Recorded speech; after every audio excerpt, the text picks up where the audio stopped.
Good evening everyone. So today I picked the topic forest mensuration from forestry. যেটো forestry optional আছে মই EVS ৰ লগতে তো মই forestry খন পঢ়ি ভালো লাগে আৰু ইয়াতে মই আজি লৈছো forest mensuration ৰ length area আৰু height কেনেকৈ মেজাৰ কৰে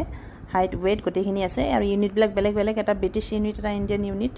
তো যেটো ব্ৰিটিছে দি গৈছিল এটা সময়ত আৰু ইণ্ডিয়ান ইউনিটৰ আজিকালি বেসিক্যালি সোৱা হয়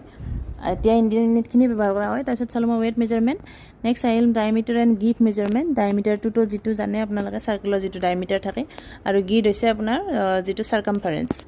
আৰু ইয়াৰে এটা ইম্পৰ্টেন্ট টপিক আছে breast height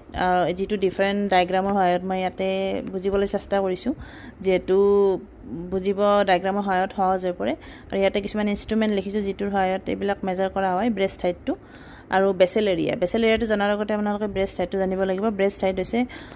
এটা পাৰ্টিকুলাৰ হাইট যেটো হাইটত আমি সেই গিট আৰু ডায়ামিটাৰটো লওঁ যেটো গছডাল তলৰ পৰা ওপৰলৈকে একে ডায়ামিটাৰৰ নহয় তো আমি এটা স্পেসিফিক হাইট লোৱা হয় সেই হাইটটোকে ব্ৰেষ্ট হাইট বুলি কোৱা হয় যেটো 1.37 মিটাৰ হয় আৰু ইয়াৰে গছটো সদায়তো সিধা হৈ নাথাকে কেতিয়াবা হেলনিয়া কৰি থাকে তো হেনেকে ডিফাৰেন্ট এংগুলত বেলেগকে লোৱা হয় আৰু বেসেল এৰিয়া হৈছে ক্ৰছ সেকশন যিকোনো এটা মানে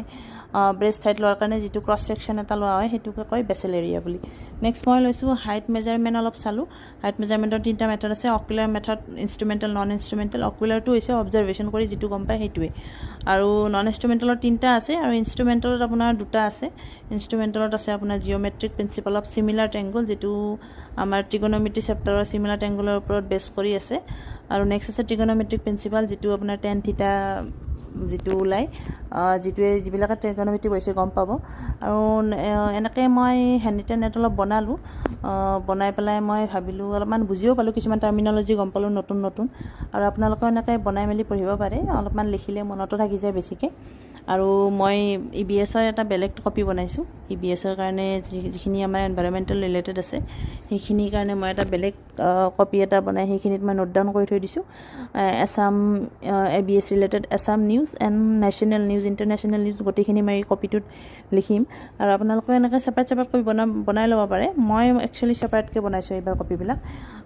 যেহেতু মোৰ সুবিধা হয় আৰু এনেকৈ মই আপডেট দি থাকি আপোনালোকক থ্যাঙ্কস ফৰ ওয়াচিং